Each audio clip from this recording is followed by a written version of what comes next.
Bonjour à tous, auditeuristes de la phase, bienvenue dans votre podcast cinéma. Aujourd'hui, on parle d'un petit film d'auteur qui n'a pas fait trop le buzz en ce moment. On parle de l'Odyssée, écrit et réalisé par Christopher Nolan.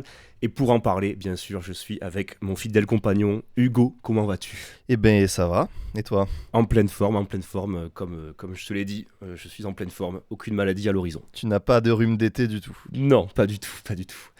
Alors le film, le film il raconte donc, comme c'est dans le titre, l'Odyssée, le parcours de Ulysse après la guerre de Troie.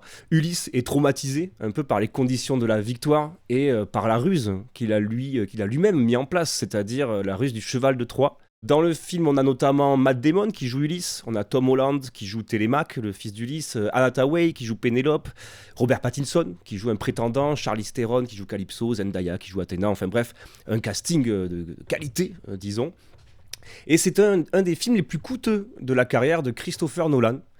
Et c'est le premier à être entièrement tourné en caméra IMAX 70 mm. Et il fait beaucoup parler de lui, ce film, notamment pour cette raison-là, mais pour bien d'autres raisons. En bien ou en mal, les gens sont assez divisés, mais surtout il existe pléthore de vidéos qui expliquent les efforts fournis pour sa conception, et ça, on y reviendra plus tard. Hugo, est-ce que tu as quelque chose à rajouter pour décrire un petit peu, pour parler de ce film ? Non, c'est vrai que, comme tu as dit, c'est un film qui est très très commenté, voilà, plein de gens en parlaient déjà avant qu'il sorte, et bon, c'est souvent des avis qui sont un petit peu très tranchés, et nous on s'est dit, peut-être on pouvait essayer de parler de ce film calmement, essayer de se demander... Qu'est-ce qu'on voit dans ce film ? Qu'est-ce qu'on entend ? Voilà, qu'est-ce que tu as parlé aussi de la technique ? Qu'est-ce qu'elle nous donne à voir, cette technique, pendant le film ? Et par exemple, un mot qu'on a beaucoup entendu sur ce film, c'est que c'était un film spectaculaire, un film à grand spectacle. On l'a entendu à la fois dans un sens plutôt élogieux, que c'était un film qui nous en mettait plein la vue, qui était généreux, etc. Ou alors parfois plutôt comme un truc négatif, c'est-à-dire c'est juste un spectacle un peu abrutissant. Moi, j'aimerais commencer par dire que c'est pas vrai. C'est-à-dire que ce film, en fait, si on prend sa matière principale, ce film, il est construit surtout autour de scènes de dialogue. Le gros de ce film, c'est d'un côté des discussions entre Ulysse et les gens qu'il va rencontrer, ou ses compagnons. Par exemple, il va rencontrer Calypso, au début avec Pénélope, il va beaucoup parler avec son bras droit aussi, Circé, etc. Et puis de l'autre côté, on aurait les discussions à la cour. Donc entre Pénélope, les prétendants, Télémaque, on va dire, il y aurait plus le côté un petit peu drame de chambre au sens de conspiration un petit peu à la cour.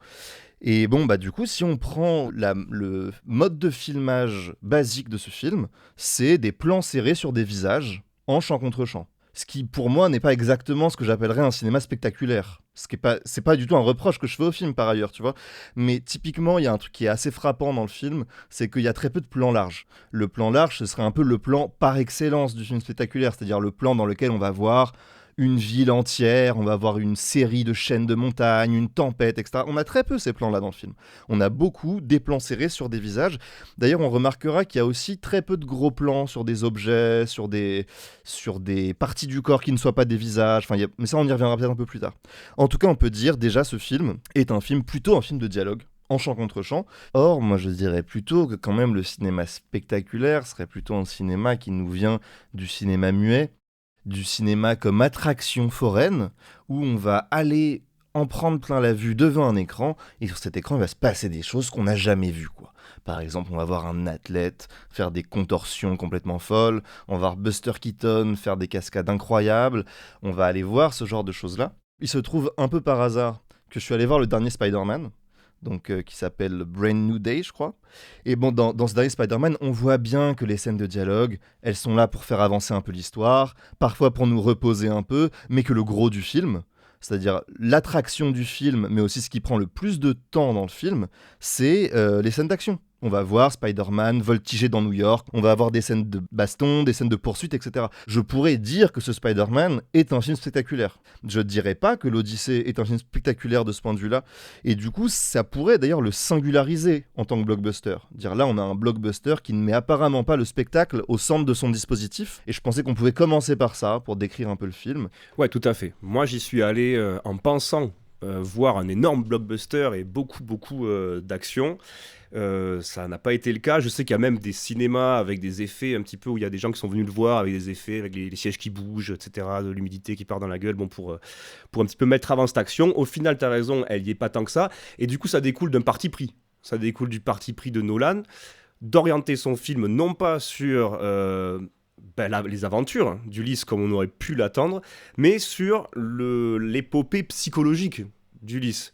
Et du coup, ça c'est intéressant aussi. Je sais pas si tu veux rebondir là-dessus, mais moi j'ai trouvé ça intéressant parce que les scènes d'action que moi j'attendais à tout prix en me disant trop cool, bon bah, je suis pas un grand fan de blockbuster, mais là pour une fois ça c'est l'Odyssée, donc allez mettez-moi en plein les mirettes. Elles sont très courtes, elles sont très violentes, elles partent dans tous les sens. Elles sont très décevantes pour moi, en tout cas elles m'ont beaucoup déçu. Et puis à la fin, quand on se rend compte que c'est un film qui parle surtout de psychologie, et bien on se dit mais à quel moment ces scènes pourquoi elles n'ont pas été mises au service de ça? Il y a quand même, je sais pas, moi il y a la scène du Cyclope par exemple.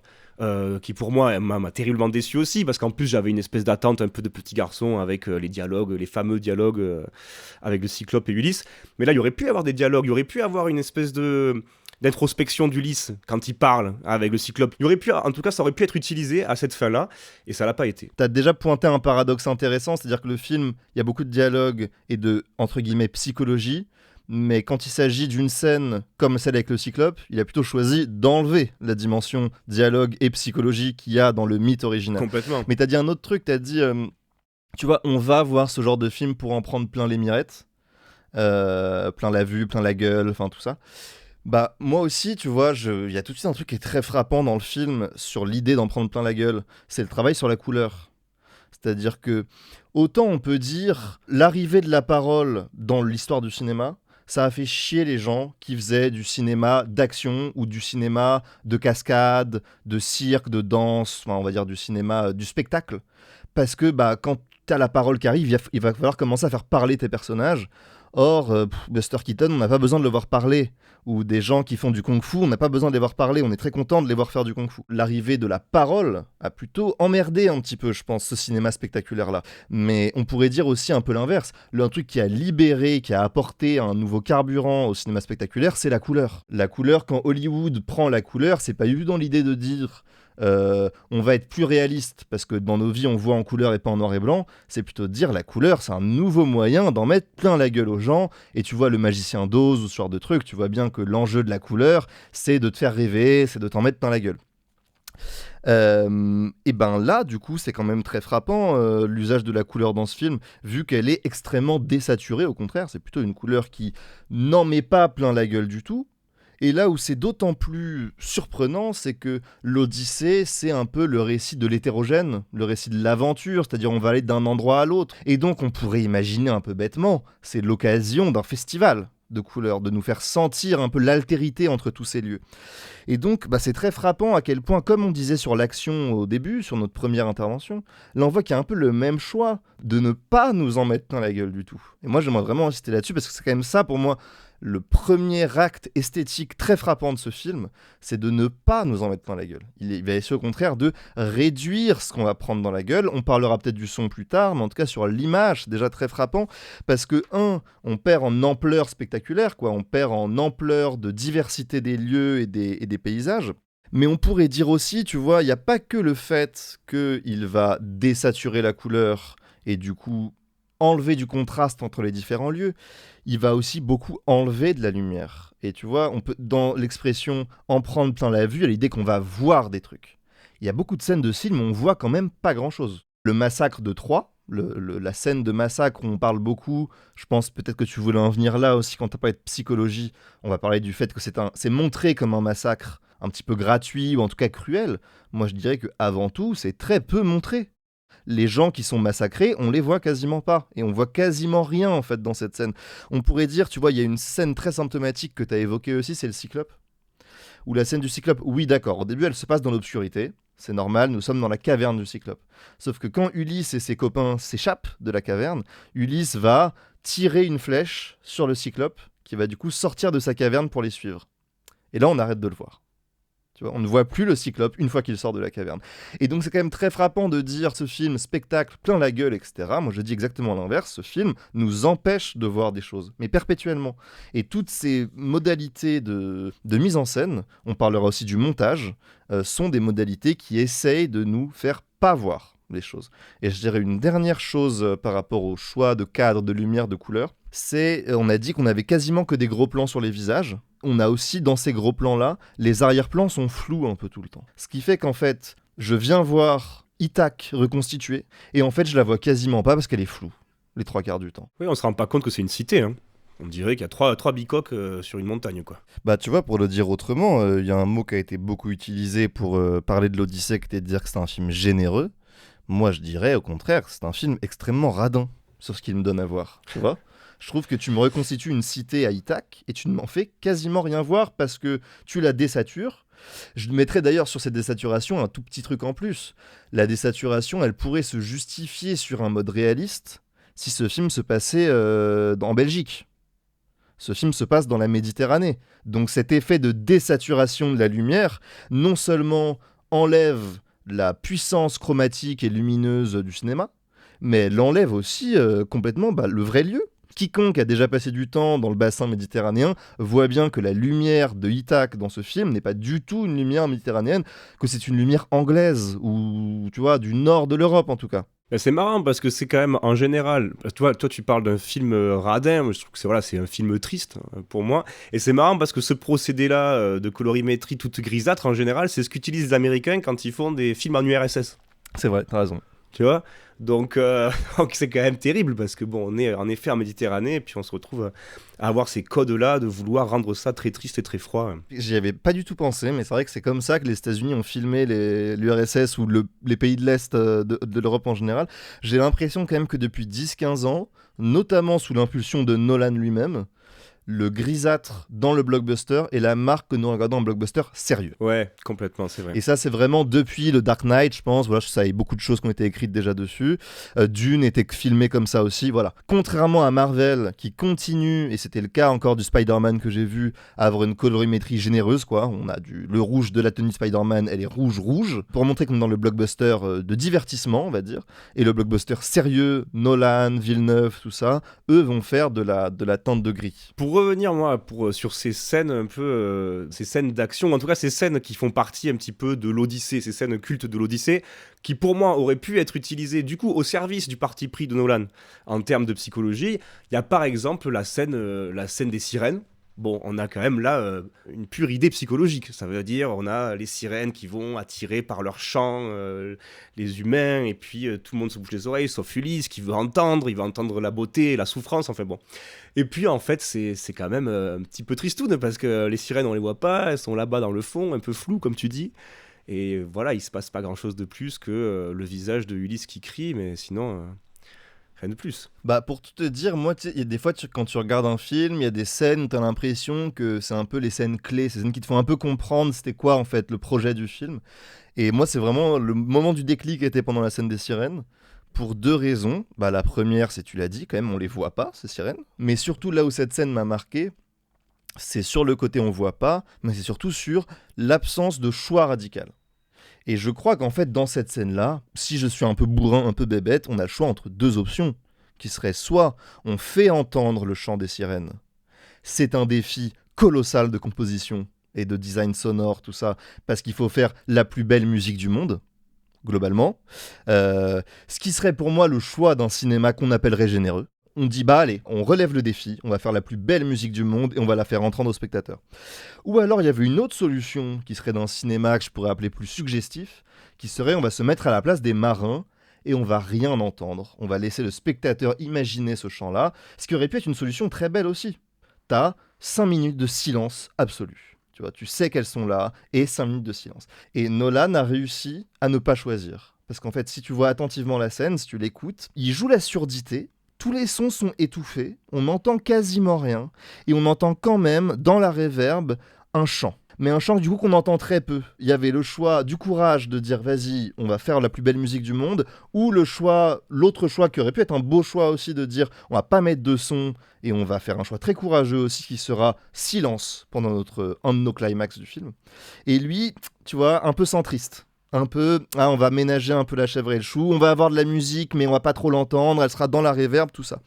Et d'ailleurs, il y a beaucoup de moments de ce film où je me suis dit, il y a un non-choix.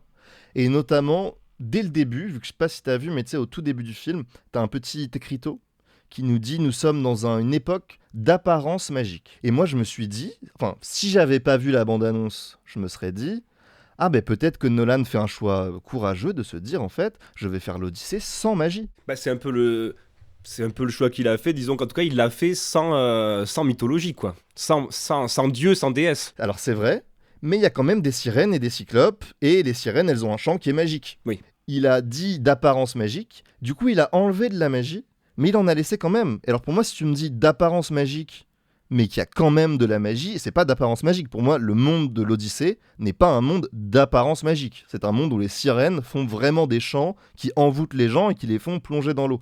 Ce qui aurait pu être possible, ça aurait été par exemple comme c'est d'ailleurs un peu le cas dans l'Odyssée d'Homère, qu'on ait un doute sur ce que raconte Ulysse. Ouais. Est-ce que ce gars est un gros mytho qui imagine des dieux et des déesses, ou est-ce qu'ils existent vraiment?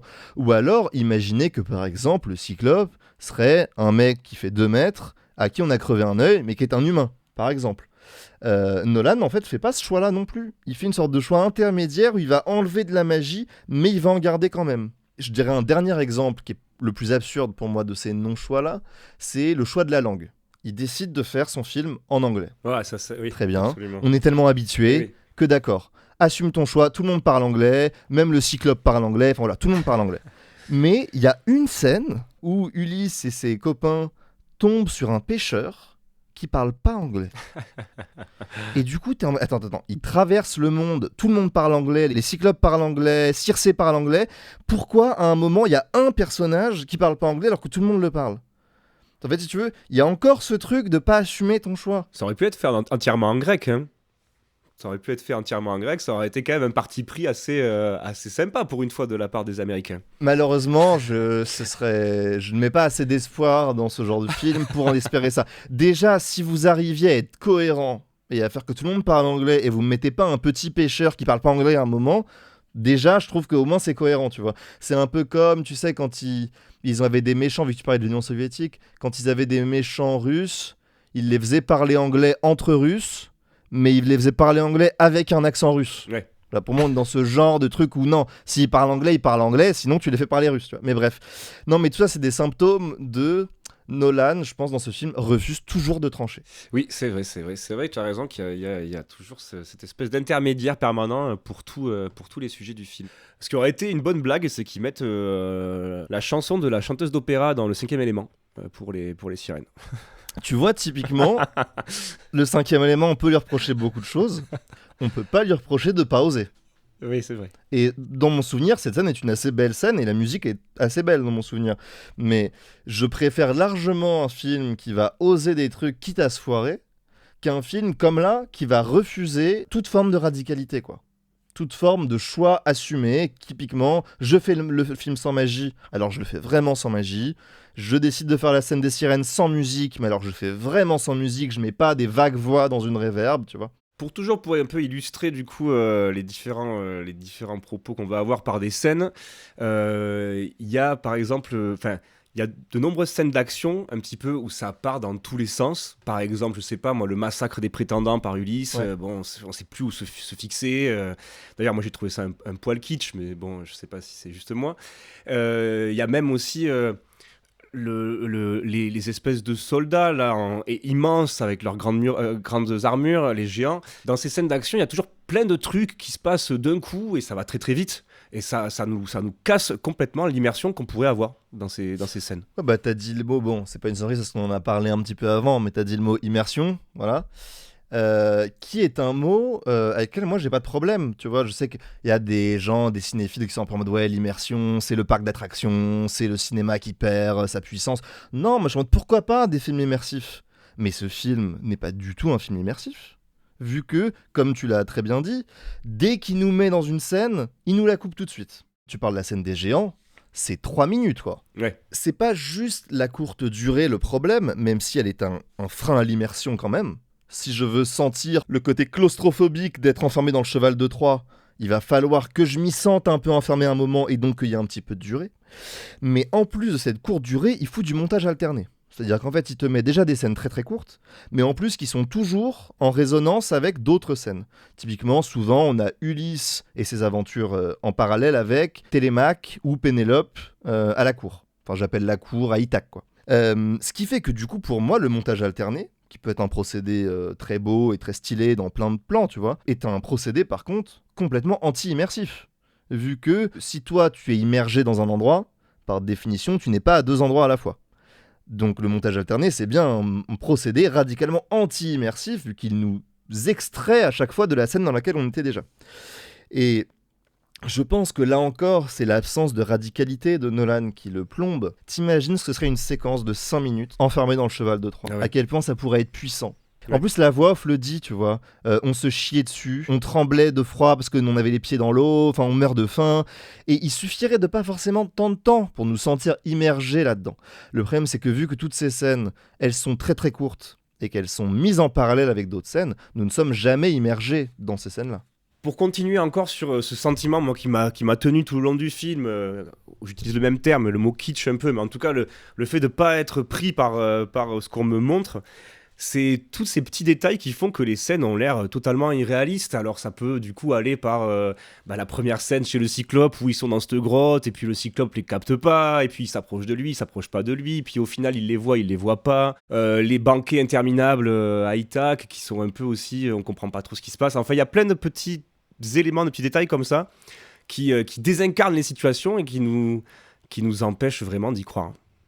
Même si c'est un film épique et bien sûr de fantasy, donc on n'est pas obligé de coller à une réalité parfaite. Mais là, c'était trop pour moi. Ouais, bah surtout, moi je comprends bien. Moi, c'est vrai que j'ai eu ce sentiment assez tôt dans le film. Parmi les mots dont on s'est dit que ce serait bien d'en parler, moi, il y avait le mot d'immersion pour dire qu'il n'y en avait pas. Mais il y a un mot qui est encore plus important pour moi pour comprendre ce film, qui est le mot d'incarnation. Mais incarnation à entendre comme on dit qu'un acteur incarne, c'est-à-dire qu'il va jouer, mais aussi comme on dit incarnation, c'est faire chair. On va reparler par rapport à la nourriture aussi, qui est quand même un gros sujet de l'Odyssée. Du récit, en tout cas du film, justement, je pense pas que ce soit un gros sujet du film, mais en tout cas, par rapport à l'incarnation, on sait que, je vais dire une énorme banalité, je m'en excuse, mais on sait que Nolan, c'est plutôt un mec de l'abstraction, de la théorie. On n'est pas allé sur Interstellar, il adore la théorie scientifique. Son dernier film, là, avant celui-là qui était Oppenheimer, c'est sur un scientifique. Voilà, on sait qu'il adore ça. Et parfois, ça m'intéresse premier degré. Genre vraiment, bon, pas Oppenheimer, mais les trucs dans Inception, le côté très théorique, moi, ça peut archi m'intéresser. Le truc, c'est que l'Odyssée, il a des scènes qui sont sensibles à incarner, des situations concrètes. Manger, marcher, parler, voilà, des choses de la vie quotidienne. Alors, il y a des moments où il décide tout simplement de ne pas montrer ça. Par exemple, dans Le Cheval de Troie, la voix off va nous dire « Ils sont restés des jours dans le cheval, ils ont dû dormir dans leur propre merde. » Mais il va pas nous le montrer. C'est très dommage, c'est une grande scène que nous avons ratée là. Vraiment, une scène est potentiellement extraordinaire. Mais ok.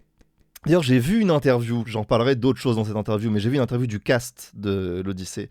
Et t'avais un acteur qui disait « Quand on était dans le cheval de Troie, on avait vraiment de l'eau dans le cheval, et donc on avait très froid. Et moi, je grelottais. Et quand je disais mes répliques, je me forçais à pas grelotter pour pouvoir dire mes répliques de manière stoïque, tu vois. Mais je me disais, mais quelle connerie. Eh bien, on le voit pas. Bah ouais. Je veux t'entendre grelotter. En fait, tu es dans un cheval de Troie avec de l'eau, tu as vraiment froid, je veux t'entendre grelotter. En fait, bref, je trouve ça très symptomatique parce que j'imagine que ce qu'il s'est dit, c'est Nolan est un cinéaste solennel, il veut qu'on dise bien les répliques et donc on va pas avoir un tremblement au milieu de la réplique. Ça dit beaucoup quand même de ce cinéma-là qui va refuser toute forme d'incarnation sensible du froid, par exemple, ou de la fatigue. Mais non, donc bon, bref. Tout ça pour dire que dans Le Cheval de Troie, il refuse de nous donner de l'incarnation sensible de l'enfermement. Il y a des scènes où il n'a pas le choix que de nous montrer des moments de la vie quotidienne, des choses de la vie sensible. Et par exemple, tu as parlé de la scène du Cyclope. Moi, le moment où je ne peux pas ne pas sortir de ce film et trouver ça absurde, c'est Ulysse et ses compagnons arrivent dans la caverne, ils se rendent compte qu'il y a un Cyclope, le Cyclope se couche à côté d'eux. Alors petit 1, le Cyclope qui se couche, qui va se dormir tranquille alors qu'il y a des intrus dans sa caverne, Moi, déjà, je suis moyennement convaincu, mais je peux me dire, allez, vas-y, c'est un cyclope, son cerveau doit fonctionner différemment du mien, je comprends pas. Mais alors, quand je vois les humains, ils sont avec un géant de 12 mètres à côté d'eux, et Ulysse qui vient dire, non, mais on ferait mieux de dormir, comme ça, demain, on aura les idées plus claires. Non, non, non, mais attends, personne ne va se coucher dans cette situation-là. T'as un monstre à côté de toi qui va vous tous vous bouffer, et vous pouvez aller dormir. Et vraiment, ce genre de situation... Vraiment de la vie prosaïque, quoi. Et d'ailleurs, ce truc d'incarnation se sent beaucoup dans le rapport au temps. L'Odyssée, contrairement à Tenet, qui était le film de Nolan où il parlait du temps retourné sur un mode très abstrait, l'Odyssée, dans le récit original, on a un rapport très sensible au temps. Il s'agit de est-ce que ma femme ou mon mari me manque après 10 ans, après 20 ans? Comment je me transforme? Mon enfant qui grandit? Enfin, il y a plein de choses qui se passent sensoriellement par rapport au temps. En gros, le temps, c'est un truc qui s'éprouve. Or, je mets au défi quiconque de savoir si c'était pas dit par le dialogue que Ulysse et Calypso ont passé 7 ans ensemble. Ah oui, À aucun moment, nous ne pouvons sentir sensoriellement dans leur dialogue, leur manière de se regarder, leur manière d'être, leur rapport à la plage sur laquelle ils sont, enfin, tout ça, qu'ils ont passé 7 ans ensemble. Ouais, ça vraiment, j'ai trouvé cette mise en scène avec Calypso absolument lunaire. Ouais. On comprend pas s'ils sont amoureux ou pas. On comprend pas si elle veut le relâcher parce que elle a l'air de culpabiliser un peu, quoi. C'est-à-dire que bon, elle l'a retenu avec elle pendant 7 ans et puis là d'un coup il se souvient un peu. Du coup elle se dit bon allez d'accord, let's go, je le laisse partir. Enfin vraiment, c'est vrai comme tu dis, c'est désincarné complètement. On peut pas. Et du coup moi ça m'a fait décrocher tout le long. Il y a autre chose qui rentre en jeu dans ce film qui moi aussi qui m'a choqué, c'est on dirait que Nolan il a enlevé tout ce qui pouvait créer de l'aspérité. Et alors, il a enlevé, bon, bah, tu l'as dit, il a enlevé les couleurs déjà, mais il a enlevé le sexe, il a enlevé la fête, il a enlevé la bouffe, il a enlevé la ruse aussi, la malice, l'humour, tout ce qui aurait donné, voilà, tout ce qui aurait donné un peu de l'aspérité à ce parcours. Tout ça, ça a disparu, et c'est juste Ulysse qui réfléchit au fait qu'il a fait de la merde, quoi. Mais il y a rien d'autre. Il y a plus et tout ce qui était en plus qui faisait partie de l'Odyssée à fond. Alors il peut y avoir un parti pris de Nolan, il a le droit, mais quand même l'Odyssée c'est l'histoire d'un mec quand même qui va faire un grand voyage, qui va rencontrer des femmes, qui va rencontrer des monstres, qui va enfin bon, il y a et puis ça aurait pu servir encore une fois cette remise en question psychologique qu'il a, quoi. Non, mais t'as dit, je vais peut-être juste redire la même chose avec d'autres mots, quoi, mais t'as dit, effectivement, quand même, Nolan retranche du monde ses couleurs, sa lumière, sa grande diversité chromatique, lumineuse, tout ça. Et effectivement, je pense que nos souvenirs d'enfance de l'Odyssée, même si on les lit ou pas, quoi, mais on a tous un petit peu entendu des échos, des scènes, le cyclope, tout ça. Bon, quand même, les choses qu'on a beaucoup retenues, à part les monstres, moi c'était surtout ça qui me fascinait quand j'étais petit, mais on avait aussi la bouffe, le vin, le sexe, quoi. Même enfant, on avait tous cette image-là de l'Odyssée, c'est des gens qui bouffent ou qui se font bouffer, globalement. C'est quand même beaucoup ça qui se passe dedans. Et je dirais que c'est un récit charnel, et un récit sensuel pas que entendre au sens sexuel. C'est-à-dire qu'il y a le côté sexuel, mais il y a aussi le plaisir des sens, le plaisir de bouffer, la grande diversité de la nourriture. Tu vois, tu traverses le monde, tu goûtes plein de nourritures différentes, et c'est le cas dans l'Odyssée. Et c'est vrai que moi, c'est le truc que je m'étais dit avant la sortie du film. Je m'étais demandé pourquoi Nolan adapte ça. Non seulement parce qu'il n'y a jamais de monstres et de fantastique au sens strict dans ses films, vu qu'on en a parlé pour Interstellar, qu'on a du surnaturel, il va toujours essayer de le rationaliser. C'était le cas dans son film que j'aime plutôt bien, mais je l'ai vu il y a longtemps, qui s'appelle Le Prestige, qui est un film sur des magiciens, dans lequel on va voir qu'en fait leurs tours ne sont pas des tours de magie surnaturelle, mais en fait sont des tours au sens littéral. Mais aussi, est-ce que tu aurais le souvenir d'une scène de bouffe dans un film de Nolan? Une scène de sexe? Dans Oppenheimer, t'as une petite scène de sexe à un moment et elle est assez prude, mais sinon sur le reste, il a jamais filmé de scène de sexe. Et c'est pas grave, je veux dire, on a le droit de pas avoir envie de filmer le sexe, y a pas de problème.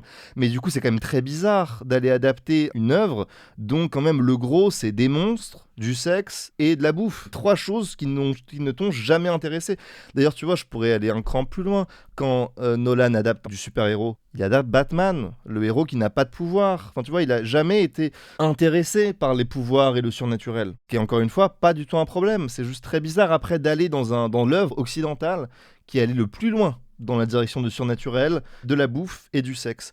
Et bon, bah, pour prendre des exemples un petit peu du film, hein, ça va aller vite, mais la scène avec le cyclope, il a juste enlevé le vin.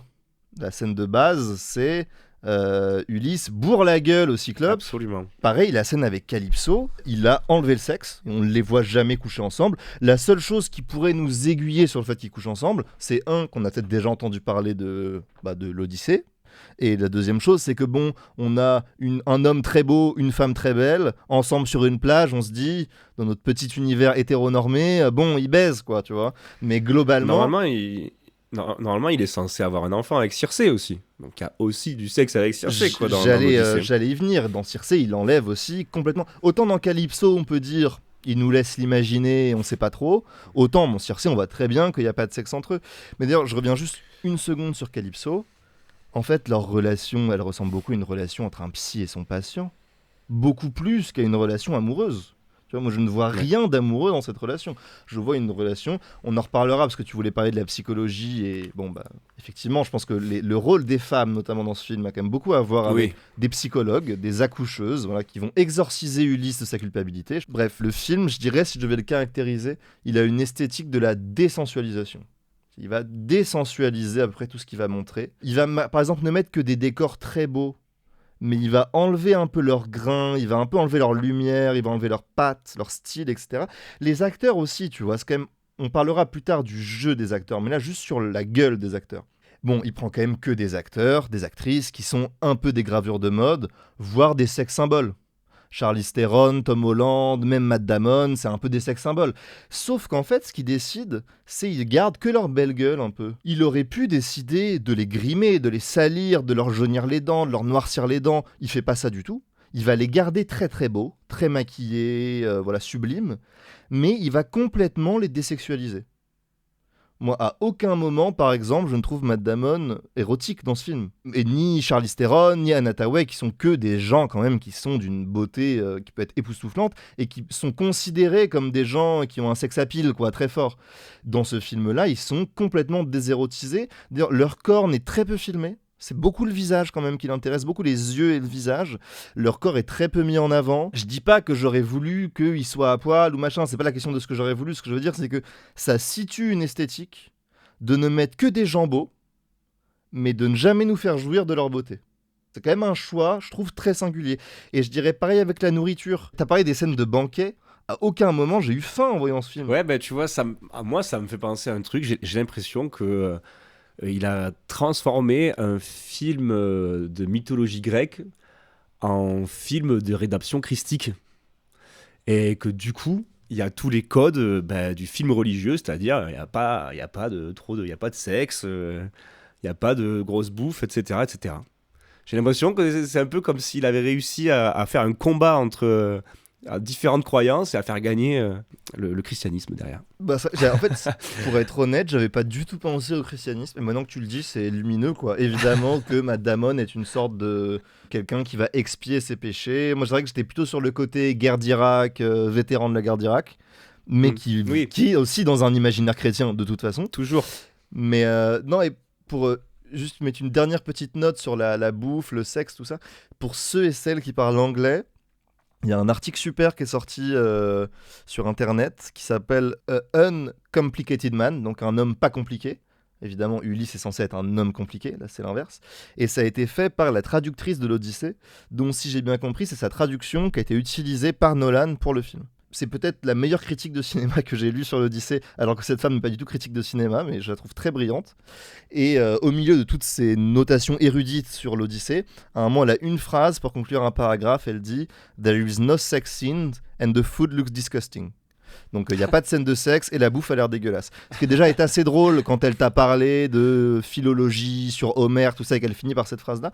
Mais ce que je sens dans cette phrase, c'est que c'est très profond en fait. Encore une fois, moi je suis très content qu'on prenne des libertés avec l'adaptation, mais du coup je comprends pas trop l'intérêt d'adapter ça, surtout qu'il montre quand même les scènes de bouffe. Bon, à la limite, qu'il passe à côté du désir sexuel, de la bonne bouffe et tutti quanti, bon...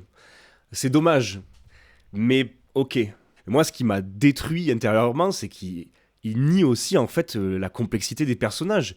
on a un Ulysse qui est pas malin, qui est juste... Enfin, il est malin, mais bon, ça lui est reproché dans le film d'avoir été malin. Les personnages sont pas drôles, et puis on peut en profiter pour en parler maintenant. C'est les personnages féminins, ils sont complètement niais, ils servent à rien, c'est juste des faire-valoir. Donc voilà, moi ça m'a vraiment... Ce qui m'a rendu le plus triste, c'est ça. C'est que des personnages que j'espérais voir m'attraper comme ça, notamment Circé, hein, vraiment la tristesse, moi ça a été Circé.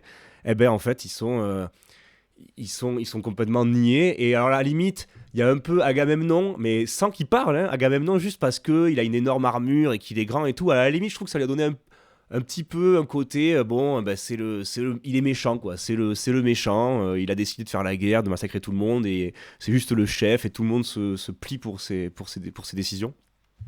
Mais sinon, tous les autres, c'est d'une tristesse absolument terrible. Enfin bon, voilà, moi j'ai trouvé ça vraiment triste qu'on efface tous les traits caractériels de ces personnages mythiques.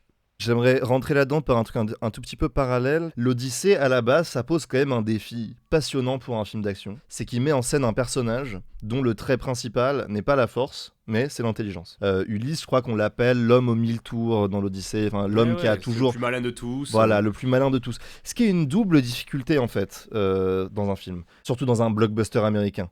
La première, c'est une difficulté esthétique, c'est-à-dire qu'il va préférer la ruse que le combat. Ça va être cérébral. C'est pas facile à montrer l'activité cérébrale au cinéma. L'activité physique, casser un bout de bois ou se battre, c'est très facile à filmer. Enfin, c'est facile. Tu vois ce que je veux dire? C'est filmable facilement. Ça veut pas dire que c'est facile d'en faire une bonne scène. Mais l'activité cérébrale, c'est très très dur à filmer, pour le coup. Donc ça, c'est une difficulté esthétique. La deuxième, c'est une difficulté morale. C'est que dans le mot ruse, il y a aussi quelque chose d'un petit peu roublard, tu vois. Il y a quelque chose... Le malin, c'est un peu le diable. Et donc, Ulysse... c'est pas juste quelqu'un dont l'intelligence serait orientée vers le bien, c'est un petit malin. Et dans le mot petit malin, il y a aussi un côté petit con. Petit con au sens quelqu'un qui pense un peu qu'à sa gueule, quelqu'un qui va manipuler les autres. Mais bon, tu l'as dit, dans le film, on sent très peu son côté rusé, roublard. Je suis même pas sûr qu'il y ait vraiment une ruse à lui dans le film, à part le cheval de Troie. Je suis même pas sûr qu'on en voit une. Et on lui a enlevé sa plus célèbre, qui est la ruse qui est de faire boire du vin au cyclope, et ensuite de lui dire « je m'appelle personne », comme ça au moment où les copains du cyclope lui demandent « qui est-ce qui t'a attaqué ?» Personne, voilà. On lui a enlevé cette ruse-là aussi. Mais tu vois, en fait, tu dis « on sent pas sa ruse ». Est-ce qu'on sent quelque chose de ce personnage, en fait ? Est-ce qu'il a une manière de parler? Est-ce qu'il a des traits de caractère? Est-ce qu'il a une manière de regarder les autres? Tu vois, ce film, on n'en sent rien. C'est ce que j'appellerais un personnage générique. C'est-à-dire qu'il est là en tant que pure projection du spectateur. Et je me suis demandé pourquoi ce choix. La première, c'est que je crois que c'est quand même un truc de Nolan, ça. Dans Tenet, il y avait quand même un personnage qui s'appelait le protagoniste. Et c'était ça son nom. Il aime bien l'idée d'avoir des personnages qui sont un peu génériques, tu vois. Souvent entre 40 et 50 ans, beau gosse, mais sans humour et sans aucun trait de caractère distinctif. Qu'est-ce qui distinguait le personnage de DiCaprio dans Inception ? Pas grand-chose. Même le Bruce Wayne, enfin le Batman de Nolan, n'a pas beaucoup de traits de caractère spécifiques. D'ailleurs, je pense que Nolan aimait bien le fait de le foutre derrière un masque. Ça en faisait vraiment une figure générique. Mais je me suis dit aussi que si ce personnage était aussi générique dans l'Odyssée et qu'il n'avait perdu ses caractéristiques, c'est parce que incarner davantage Ulysse, c'était aussi le risque de nous le rendre moins sympathique. Tu vois, on l'a dit, on a enlevé à Ulysse son côté rusé, charmeur, beau parleur, mais parce que ça risquerait de le rendre manipulateur. Parce que de fait, Ulysse ment et manipule le cyclope pour le mutiler. C'est pas très cool, tu vois. Je pourrais dire aussi, on a enlevé à Ulysse, qui est quand même un trait caractéristique, qui était son goût pour la violence. Et là, on lui a mis de la culpabilité. C'est beaucoup plus acceptable, du coup, de s'y attacher. J'ai tué quelqu'un, mais je regrette et je me sens coupable. On pourrait dire aussi, tu vois, on lui a enlevé son goût pour le sexe, et donc on lui a enlevé son truc d'infidélité, en fait. Ulysse n'est pas vraiment infidèle dans l'Odyssée de Nolan. Il est resté un bon mari. Ce que je veux dire, c'est qu'en fait, pour moi, la stratégie esthétique à l'œuvre ici, c'est de nous garder un Ulysse sympathique, un Ulysse dont on est bien sûr qu'il n'est pas toxique, quoi. Moi, je trouve que ça se sent sur tous les personnages qui, pour moi en tout cas, du début jusqu'à la fin du film, jouent toujours de la même manière, toujours les mêmes émotions, en particulier Télémaque, par exemple, ou même Pénélope. Mais pour revenir à ce truc, tu vois, de pas donner d'aspérité à Ulysse et de le rendre juste se sentir coupable, c'est quand même marrant parce qu'il y a un moment où on le rend un peu enfantin, pas content, c'est quand il tire sa flèche sur le cyclope. Là, on sait pas pourquoi, mais d'un coup, il est pas content, il sait très bien que ça sert à rien, il retire une flèche. Et ça, pareil, j'ai trouvé ça complètement lunaire, et je sais pas d'où ça sort. Je crois que c'est dans l'Odyssée de base, mais ce serait à vérifier. Je crois que c'est dedans. Mais moi, j'ai l'impression que ce que tu pointes là, il y a d'autres moments dans le film où c'est pareil. C'est-à-dire qu'en fait, il a complètement modifié Ulysse, mais il a gardé des choses qu'il fait. Notamment ça, par exemple. Je pense serait beaucoup plus compréhensible comme geste si nous avions gardé le Ulysse un peu rusé, mais un peu sale gosse Oui. de Ulysse. Mais t'as parlé aussi de Télémaque. Je t'ai dit que j'avais vu une interview du cast là, que j'ai trouvé assez éclairante. Parce que on a demandé du coup à Tom Holland, l'acteur qui joue Télémaque, l'âge de son personnage. Et il dit il a 16 ans. Là, le gars à côté de lui dit non, je crois qu'il a plutôt 18. Et après, Matt Damon, donc Ulysse, dit non, parce qu'en fait, attends, il se prend un peu la tête. Il dit attends, mais moi je suis censé être parti 20 ans. Quand je suis parti, t'étais un bébé. Du coup, t'as genre 22 ans. Ce qui veut dire que l'acteur croyait qu'il avait 16 ans, alors qu'en fait, il en a 22. Pour moi, c'est pas le problème de l'acteur, mais juste ça dit beaucoup d'une esthétique, qui est celle de Nolan, dans lequel il est complètement indifférent au fait qu'un corps soit un corps de 16 ou un corps de 22. Et je reviens à un truc très prosaïque. Nous n'avons pas le même corps, nous n'avons pas le même rapport à notre père, vu qu'il est quand même question beaucoup de ça dans le film, à 16 ans et à 22. Et donc c'est quand même très frappant ce cinéma dans lequel des choses extrêmement prosaïques de la vie normale, la bouffe, le sommeil, le sexe, l'âge des gens, n'a aucune importance. Alors même qu'il a choisi d'adapter un récit dans lequel la question de l'âge est majeure. La question du temps et la question de l'âge est un enjeu central de l'Odyssée. On peut peut-être, du coup, pour continuer à parler d'Ulysse un peu, du coup, on peut reparler un peu de ce rapport à la violence qu'il a. Et du coup, comme tu disais tout à l'heure, on dirait que le film est construit un peu sur le parcours d'un soldat, en fait, qui a un traumatisme post-guerre et qui se sent coupable par rapport à ça. On pourrait dire, tu vois, en fait, j'ai l'impression qu'en première analyse, si on prend le film un peu terre à terre, il applique à la violence le même traitement qu'il appliquait à la bouffe. C'est-à-dire qu'il lui a enlevé sa dimension charnelle. Il y a très peu de sang dans ce film, il y a très peu de gore. Comparé aux situations proposées, je veux dire, tu vois. On parle d'un film où des gens se font bouffer par un géant, où on massacre une ville entière. En fait, le massacre, on voit très peu de choses. Il n'y a pas de viol, qui sont pourtant très présents normalement dans la prise de Troie. Il n'y a pas de boyaux, il n'y a pas de tripes, il y a très peu de cris. Enfin voilà. La violence est souvent dans l'ombre et un peu cachée. L'autre chose frappante sur la violence, c'est le côté moral, c'est ce que tu as dit. Ulysse ressemble à un vétéran de la guerre qui est en PTSD, quoi, qui regrette la guerre, qui se dit j'ai fait beaucoup de choses terribles. Mais encore une fois, le film n'assume pas cette piste-là. Parce qu'en fait, c'était quoi le choix radical ? C'est de dire je vais adapter Homère, qui est le poète de la violence, mais même de la glorification de la violence. C'est-à-dire qu'une partie des héros homériques sont des héros avant tout parce qu'ils sont forts et braves et ils vont se battre et ils osent aller se battre. Et même c'est une gloire de tuer des gens chez Homère, tu vois. Et c'est aussi un peu pareil dans les blockbusters d'action. Dans le genre dans lequel officie Nolan, si James Bond ou les super-héros ou Jason Bourne sont des héros, c'est quand même en premier lieu parce qu'ils cassent des gueules. C'est quand même ça leur fait d'armes premier.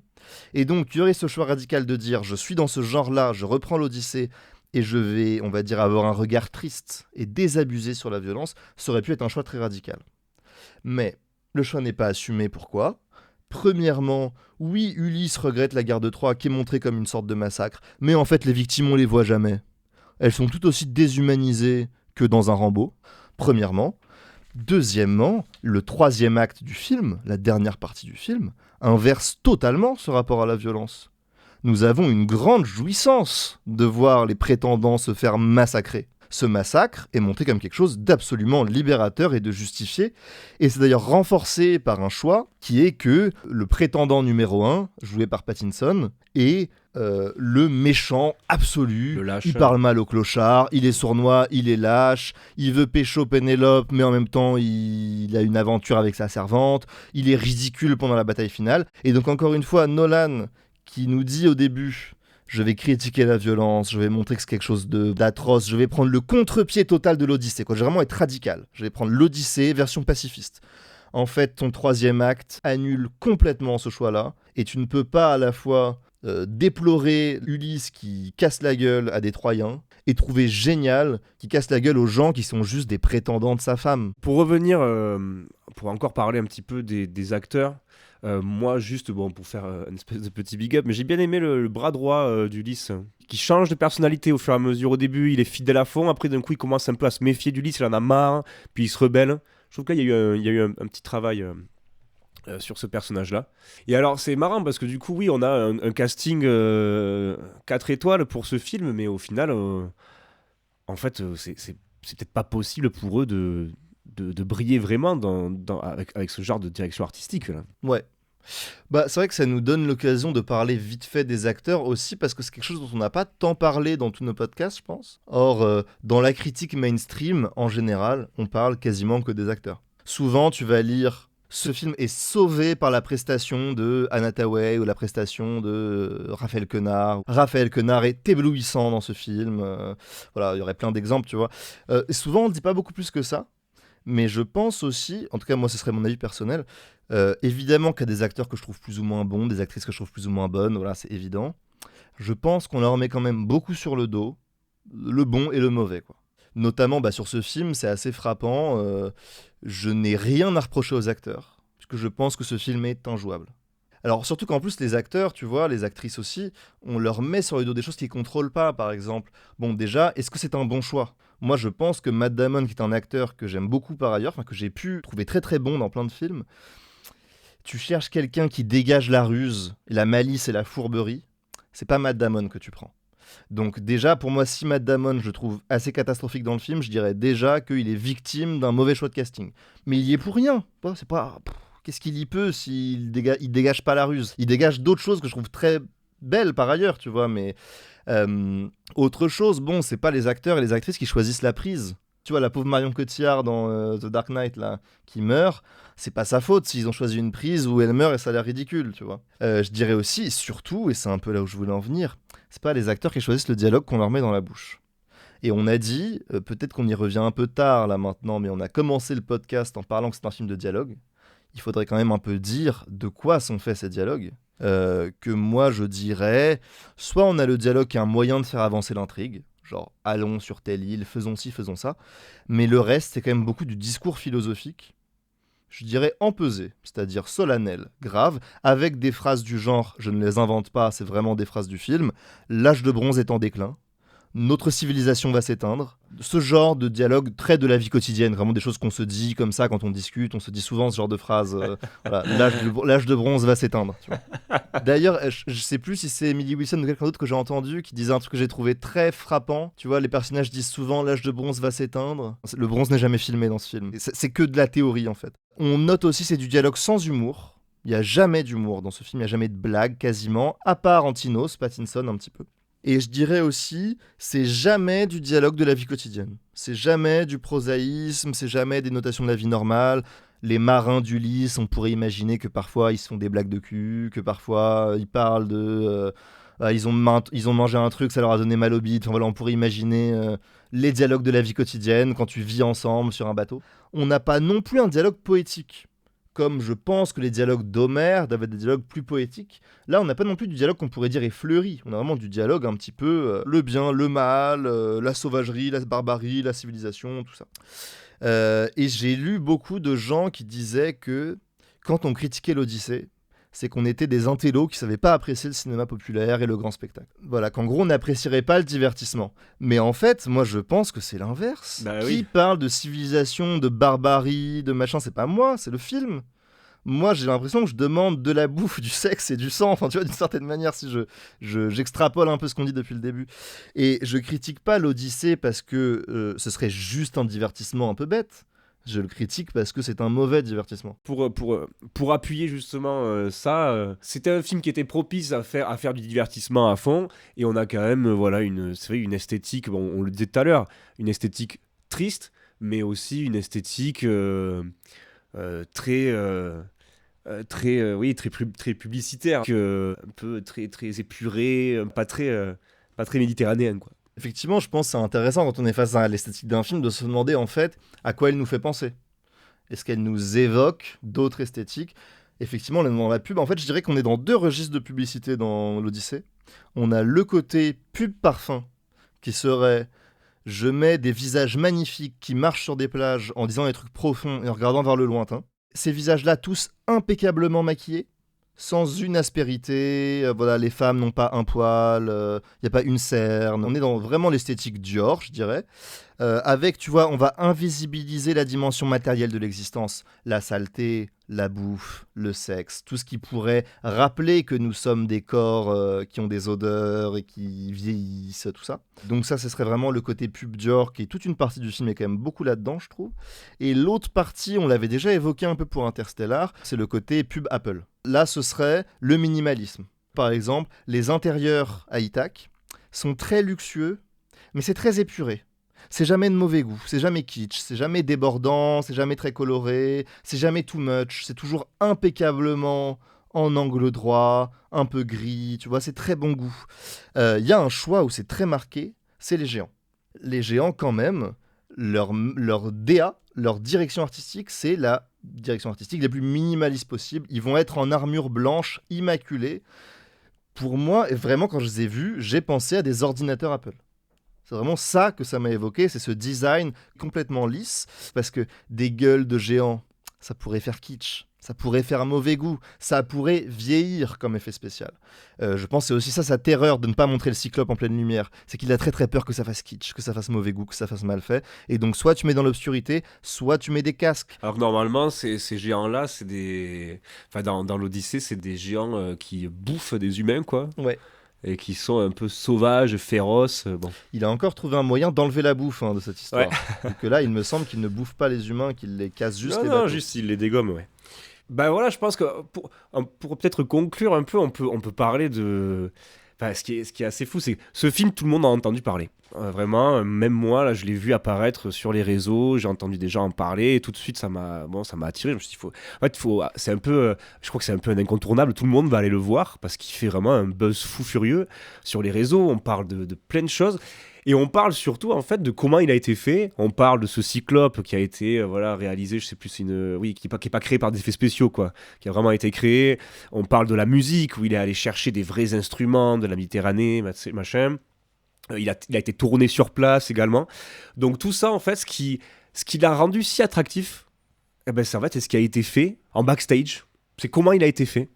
Et c'est un peu ça qui est assez incroyable, c'est qu'on a envie de le voir parce que c'est un exploit technique, mais quand on le voit, on n'a pas trop pour son argent, quoi, je sais pas. C'est sûr que c'est quand même très frappant du fait que tout ce dont les gens parlent dans le film a trait à comment ça a été fait, et pas de ce qu'on voit à l'écran. Dans notre génération, vu qu'on a le même âge, le truc qui avait été un gros raz-de-marée, ça avait été Avatar, qui avait été un film qui avait eu à peu près le même genre d'aura. Et Avatar, il y avait quand même le truc, on se posait pas tellement la question de comment ils avaient fait. On était en mode, tu vas voir la 3D, on n'a jamais vu ça, on voit des forêts comme on n'a jamais vu. Ce qui, pour moi, ça a quand même un rapport plus cinématographique à une œuvre. On a dit nos limites, nos réserves sur Avatar, mais il y avait le côté, effectivement, on n'a un peu jamais vu ça. Là, c'est vrai que dans l'Odyssée, ce dont on a parlé, c'est, regarde la scène où ils sont aux enfers, ils sont vraiment sous terre, et du coup, ils ont dû respirer avec des pailles, tout ça. Ce qui, en plus, moi, je ne vais pas faire la mauvaise langue, ça m'intéresse. Je m'intéresse à comment s'est fait le cinéma, je trouve ça intéressant de savoir comment ils ont fait le film. Mais ça, c'est ma question, on va dire, pas de people, mais de quelqu'un qui aime bien le making-of. Mais ma question de spectateur n'est pas du tout celle-là. Ma question de spectateur, c'est, est-ce que ce cyclope, il a de la gueule, est-ce qu'il me fait un effet sur moi ? Moi, il y a une scène dont on a parlé aussi en tant que scène et où je trouve que l'effet spécial fonctionne sur moi, c'est la scène de Circé. C'est une des seules scènes où il n'y a pas de montage alterné. C'est une des seules scènes qui dure un petit peu. Et moi, je trouve que juste l'effet est très réussi. L'effet de la transformation des humains en cochons est très réussi. Et ce que j'aime bien, c'est qu'on voit en direct la transformation. Et là, je me suis dit, ça, c'est quand même la belle chose de ne pas faire du numérique. C'est qu'on voit un corps humain qui pétrit un autre corps et qui le modifie. Ce qui va être vraiment le cas sur le plateau. Cependant, quand même, avec pas mal de filouterie, notamment en cachant la scène par des corps, par des acteurs, avec du flou, avec du machin. Ce qui... j'ai trouvé le concept, l'idée très bonne. Après, la réalisation, pareil, encore une fois, un poil kitsch. Non, de toute façon, je suis d'accord qu'on voit très bien la filouterie, mais moi, ça me dérange pas forcément tant que ça. Et que je trouvais que ce qu'il y avait presque, mot que j'utilise pas beaucoup, mais de méta dans le bon sens du terme, c'est que on voyait un petit peu, c'est quoi en fait l'effet spécial classique, ce qu'il a de beau, c'est que c'est un truc manuel. Et que là, on montrait presque le côté magique de l'effet spécial manuel à travers Circe. Circe touche des gueules avec ses mains et les transforme de la même manière que c'est avec des mains qu'ont été fait cet effet spécial et pas avec un ordinateur. Et du coup, moi, j'ai trouvé cet effet spécial assez réussi et j'ai vraiment compris, là, pour le coup, l'intérêt pour cette scène de faire à la main parce que ça répondait à ce que faisait Circe avec ses propres mains. Sinon, j'aurais quand même 2 observations à faire sur ce que tu as dit, sur le backstage, tout ça. Premièrement, qu'en fait, ce qui a été le plus discuté, c'est l'IMAX. L'IMAX, disons quand même que déjà, c'est pas une innovation. Il a été le premier à faire ce film entièrement en IMAX, mais l'IMAX est une technologie qui existe déjà. Ensuite, cette innovation, c'est vraiment qu'une histoire de taille, l'IMAX. Ça n'altère pas la texture de... C'est pas la 3D, pardon, la 3D, tu peux dire, bon, ça change la texture de l'image. Il y a plein d'innovations dans le cinéma qui ont modifié l'image en tant que telle. Là, il s'agit quand même juste de l'agrandir. En d'autres termes, c'était pas une innovation qui nous fait voir des choses jamais vues, comme c'était le cas des effets spéciaux numériques, tout ça. Ensuite, notons quand même que cette prouesse technique est globalement inaccessible à 80% des gens qui vont voir le film. Oui, c'est ça, oui. C'est que personne va pouvoir en profiter, quoi. Voilà, c'est-à-dire qu'en fait, ce truc-là a pris une place démesurée dans les discours, alors même que 99% des gens qui en parlent ne le verront pas en IMAX et ne verront peut-être jamais de leur vie un film en IMAX. Ce qui d'ailleurs, en parlant de films populaires, est quand même relativement ironique, que ton innovation numéro 1 dans un film populaire soit quelque chose qui va être inaccessible au plus grand nombre. Il me semble, dans mon lointain souvenir d'Avatar, il y avait aussi Alice au Pays des Merveilles à l'époque, que la 3D, certes tous les cinémas n'en avaient pas, et ça coûtait peut-être 2-3 euros de plus, mais que globalement, tous les gens qui avaient voulu aller le voir en 3D, quand on vivait en tout cas dans une ville, on avait pu aller le voir en 3D. Deuxièmement, l'autre chose que je trouve très singulière dans ce qu'on a dit sur la technique de ce film, et je crois qu'il est un peu unique, c'est qu'en fait ce film, tout ce qu'il se propose techniquement de singulier, sont de faire comme on faisait avant.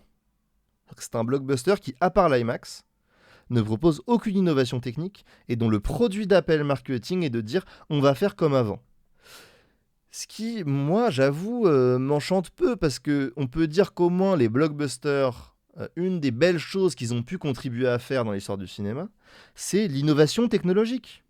Star Wars, moi, bon, j'étais pas né, toi non plus, mais c'était la première fois qu'on avait du son spatialisé dans une salle, qu'on avait du son qui venait de plusieurs endroits de la salle. On pourrait dire Gollum.